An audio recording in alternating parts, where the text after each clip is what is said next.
So we're heading into what's now episode 6 of your autobiography, and what we're actually thinking about at the moment is picking up just where we left off on the last episode, which was talking about how you in your adolescence kind of explored your poetry career and you started working with musicians. Yeah. But as we were just having a chat just off camera, then I was just thinking that how you spoke about it, actually you had to put it to one side for a while. Poetry, for some reason, you at that stage between 16 and 18 took a completely different path. Do you want to tell us about that? Yeah, I mean, everybody used to go on at me all the time about, what you were going to do great things in writing and poetry and stuff like that. And I think people often, adults often think that, I mean, I wasn't getting any support at home because my mother wasn't, interested in anything like that at all. In fact, she found it slightly embarrassing.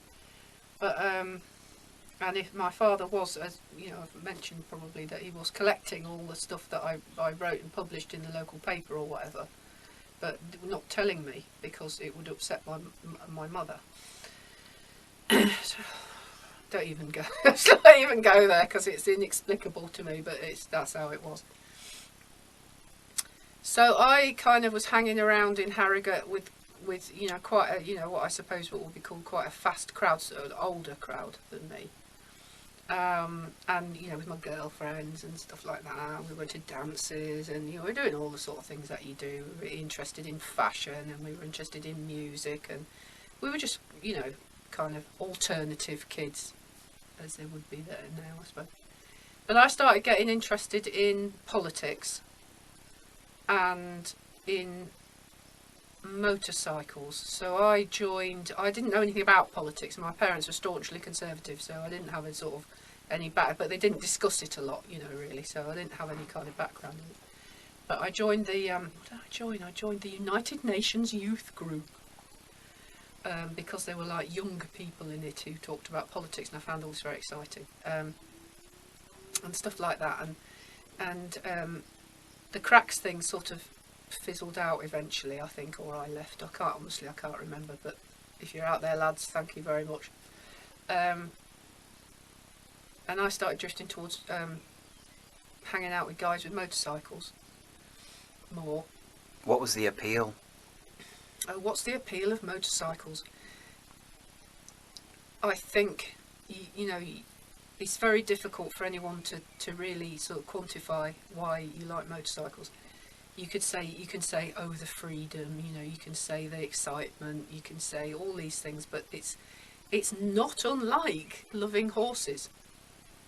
They're like, they're metal horses, I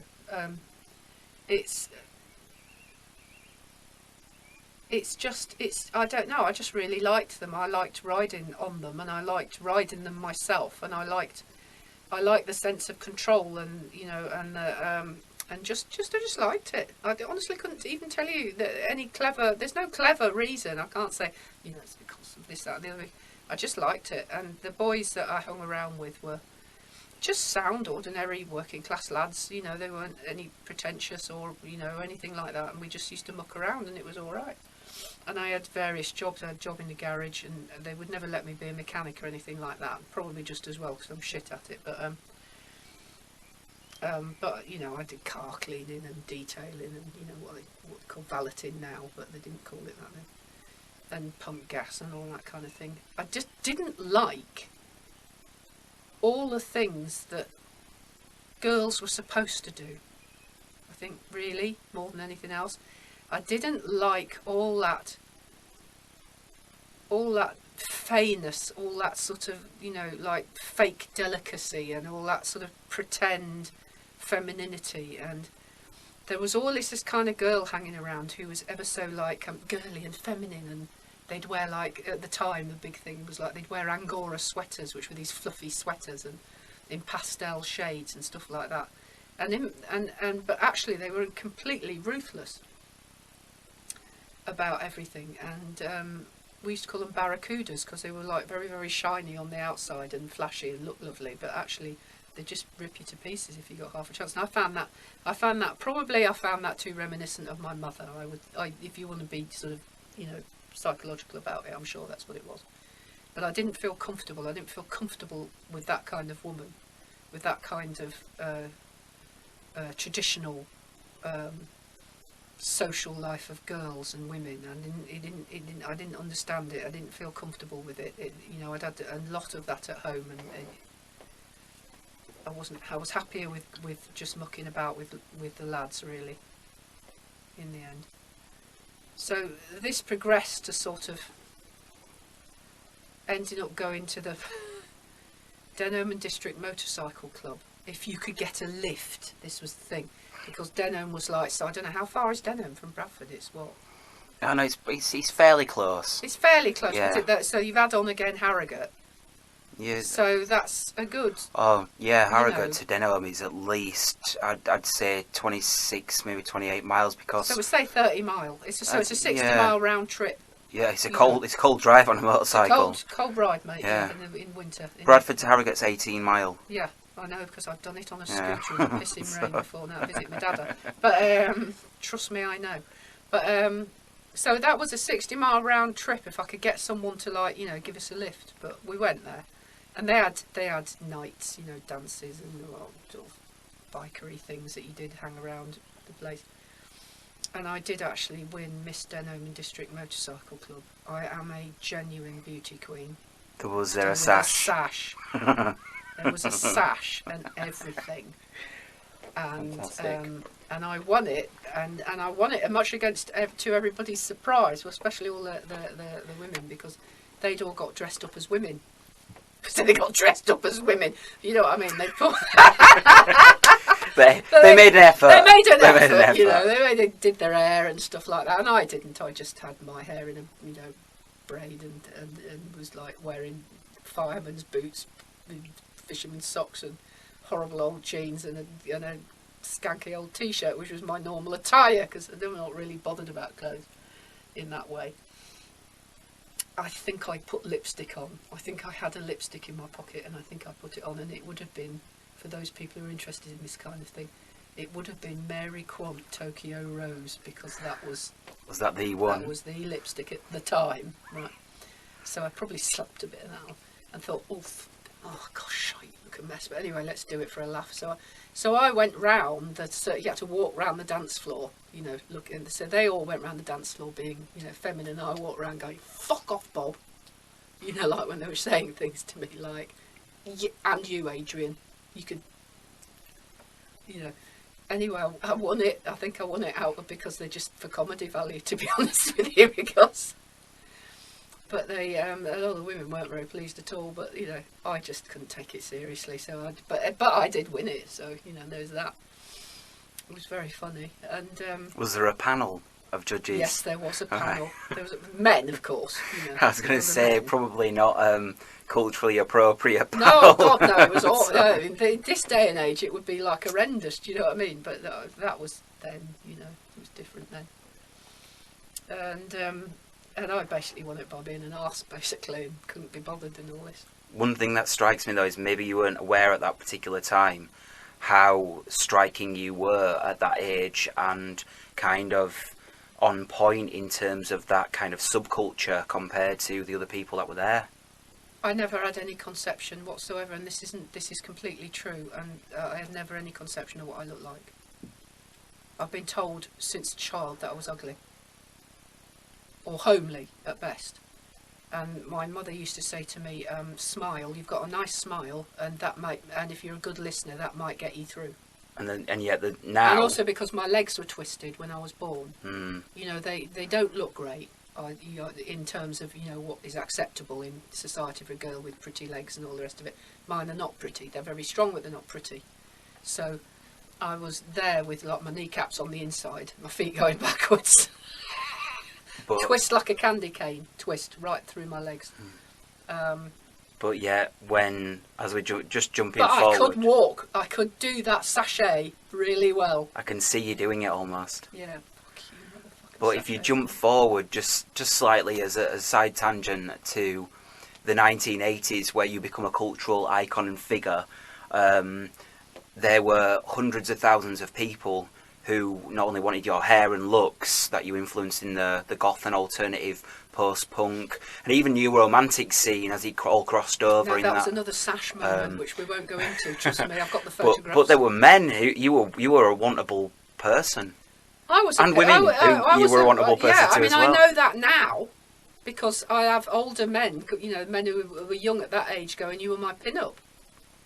Fantastic. And I'd be like, "That's grand. Thank you ever so much, Derek." Because you know what they used to do to pin-ups, and you just don't really want to think about loads of blokes doing that, But they will have done. But it's a rite of passage. It's not for me to say. I don't disapprove. Coming of age, so to speak. But and all of that. Oh. But at the time, because I've been told all my life that I wasn't nice looking, I thought, well, I might as well make the best of what I've got. You know what I mean? I'll be a bit. I liked.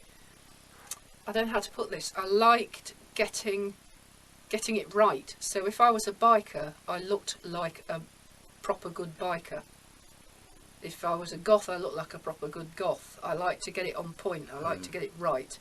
I wasn't slapdash about it. If I couldn't buy it, I'd make it. Post-apocalyptic Mad Max kind of effect. I used to do that for both. Yeah. Well, for both, really. Yeah, I loved all that. Both scenes are very similar in that there's some this kind of outlaw. There's crossover, but I had beautiful dresses made for me by Morticia from Camden Lock. Later on, beautiful gowns made for me by Auntie Mitzi and Morticia. They're gorgeous gowns, because I thought, well, right, you're going to be on stage, you're going to have to look at something. You'll just be standing there telling, ridiculously long stories and reading really tragic poetry. They've got to have something to look at. I actually used to think that. I'll give them something to look at, because otherwise, it's really boring. Lights are good. Yeah, so put a nice dress on, and all of this, so that was okay. So you were at this Denholm gaff. So I was at the Denholm District Motorcycle Club one night. And I'd started dating in a desultory sort of way this nice lad who'd sold me a motorcycle.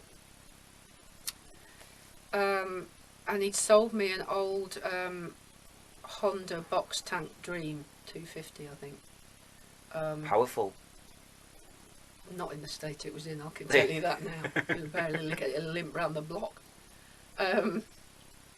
But, I liked it, and it wasn't, obviously he hadn't charged me very much money, and the reason he hadn't charged me very much money and that he was quite pleased it didn't work was meant that he could come over and see me and go, oh, just don't worry, I'll fix that, Bless him, he was very sweet. Alternative agenda. Yes, I think he had another agenda. And he was a very sweet guy. And he had tremendous hair. He had this beautiful long hair, and it was the genuine autumn leaf auburn, shining mass of beautiful hair, which the fashion was, it wasn't just long, it was right down to his elbows, you know what I mean, so at one point then he cultivated a beard to match it, so he looked like this tremendous Viking, but he was actually a real sweetie. And long hair was your first step to rebellion back then? Well, you just did. You just had long hair. It was lads had long hair. That was the way it was, Big deal, If the straights didn't like it, fuck 'em. So I like a lad with long hair. Still do. And so they, he would take me. He would come and fetch me. He'd come all the way from Yeadon. Get this. This is devotion for you. He'd ride all the way from Yeadon. I think he had a Norton Commando at the time. To Harrogate, pick me up, ride all the way to Denholm, so anyone can plot this on the map. That's a hell of a journey, and then drop me off back and then go home. So he was very kind and dedicated. He loved me, and so we were in there one night having a drink or something, and out of the darkness, like leathery phantoms, emerged the Satan slaves. Now, I think they were hunting for someone who'd put colours up that they shouldn't have done. So they were sort of maunging around looking for, But they were reasonably well, you know, tempered. So they were just having it. They had a drink and I was looking at them thinking, this is all nice. This Denham District Motorcycle Club, and they're nice people, and they're nice lads and lasses, and they're very, you know, pleasant. But this is the real thing. This is what I want. And at the same time as I knew this is what I wanted, I knew I could never have it. That moment, just stop you there. Gutted. But also a moment which you've spoke of previously, and it kind of echoes that the first moment you saw the ruts was probably a very similar time, feeling that you saw that motorcycle and you saw something real. Yeah. And then later in your life, you saw something real in terms of the music scene, and those two things. It's like a one thing I've always been good at is spotting authenticity. Now, that's not necessarily a good thing. I mean, it's not necessarily like they're nice, good people or whatever, you know, or aren't they lovely, nice people? They can be really bad people, but they're authentic. It's like I know the real from the wannabe. I don't have very little time for wannabes. I'd rather people were just what they were. You know, if you're a really straight bank clerk, and that's absolutely fine because you have your place in society, we need you. But don't fucking pretend to be a punk rocker at the weekends. I have no patience with it. That's playing dress up. What do they call it now? Cosplaying. Yeah, it would have been. Yeah, absolutely. Yeah. Don't pretend to be an outlaw biker if you're not one. Because there's a certain commitment that you have to make to be that, and if you're not prepared to make that commitment, don't bloody do it. So it's the same in music or art. Either commit to it or don't. There's nothing wrong with not committing to it whatsoever. The wrong thing, or the thing that I think is like stupid, is when you pretend that you've committed to it. Because you're not fooling anyone. But you look a fool. You know. So that's what I think anyway. My opinion is worthless, by the way, so don't have to take it for anything. So these guys came in. And I wasn't frightened, but my mind started working like it does. About how can I get this, because I want this. But I can't have it. Because they'll never take it, you know, they just don't take women, they never do. They just wouldn't, so that's the end of that, you know. There's no good crying about it because that's how it is. But I still thought I can move in this somehow. And I was looking at the lad, and the lad was kind of eyeing them, and then we didn't say anything, and then we went back home, and I think we stopped at his parents' house. I vaguely remember we stopped in Yeadon for a cup of tea or something because it was really cold. Maybe I was staying over at his mum and dad's. That was a nightmare. But anyway, but I remember saying to him, "What did you think about that?" And he said, "That's the real thing, isn't it?" And I went, "Yes." I said, "Would you want to do that?" And he went, "Oh yes, I would." And I thought, right, I'll make you into one then.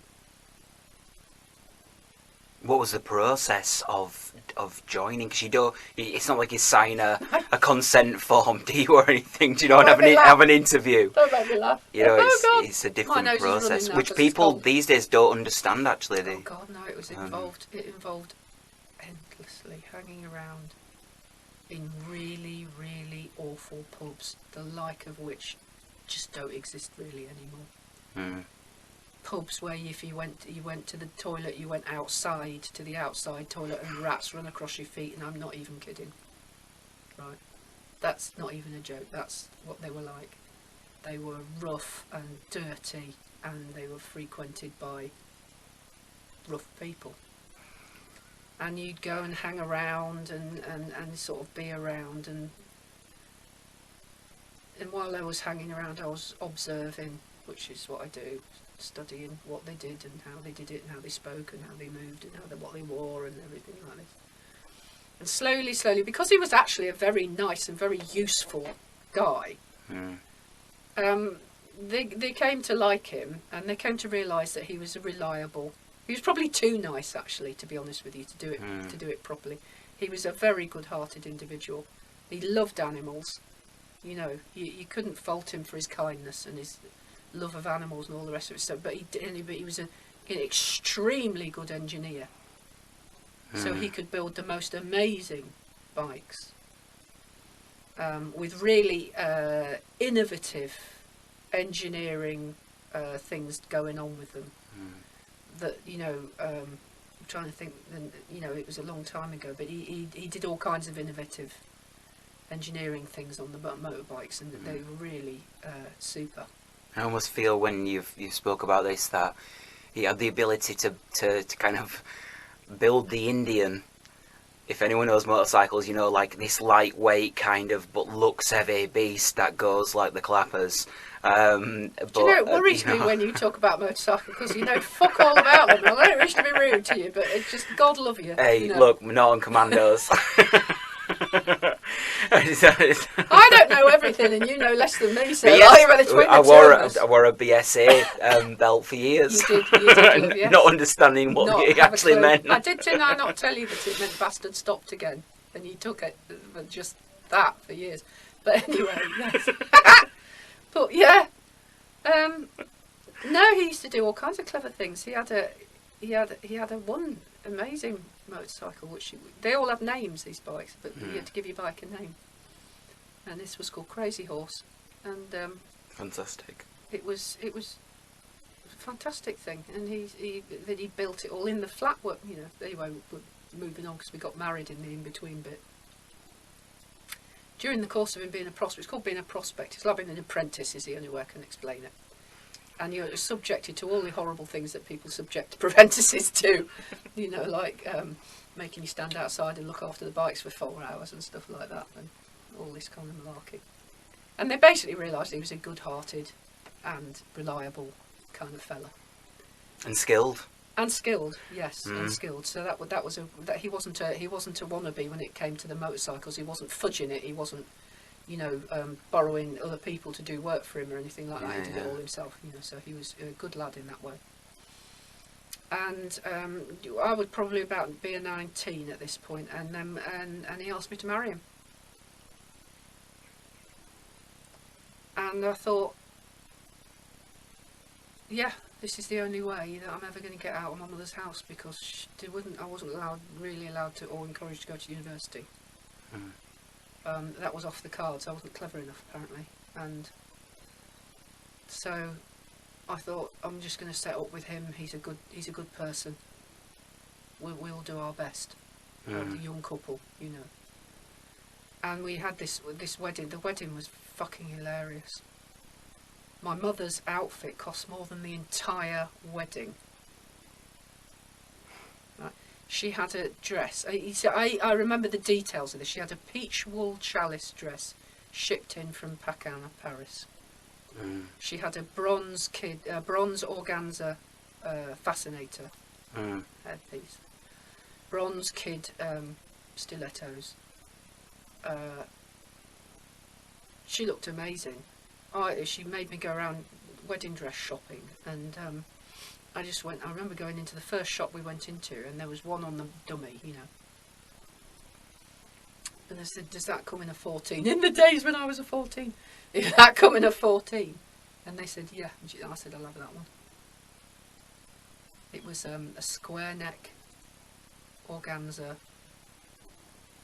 handkerchief points all the way down to the bottom. So I looked like a sort of large, one of those, do you remember them dollies that used to put on toilet roll holders? Yeah. Not unlike that. But it was, you know, chins. flowy, and no, it was just flowy and white, and you know, and I had a Juliet cap on the back of my head and a little veil. It was all the fashion of the time. And daringly silver sandals. So, just as we come to the end of this episode, you spoke about how you entered the world of outlaw bikers, really. Yeah. Which was fairly unique. It's like it was an opportunity. It was like chance, if you like, of being there at the right place at the right time, and not the first time, as we move on to. And not having any fear. I had so little fear. You've always been brave, though. Not brave. It's not brave. Because you don't have any fear for stuff like that. But I'm not brave. No, I would never say I was brave. What would you say you were? Stupid.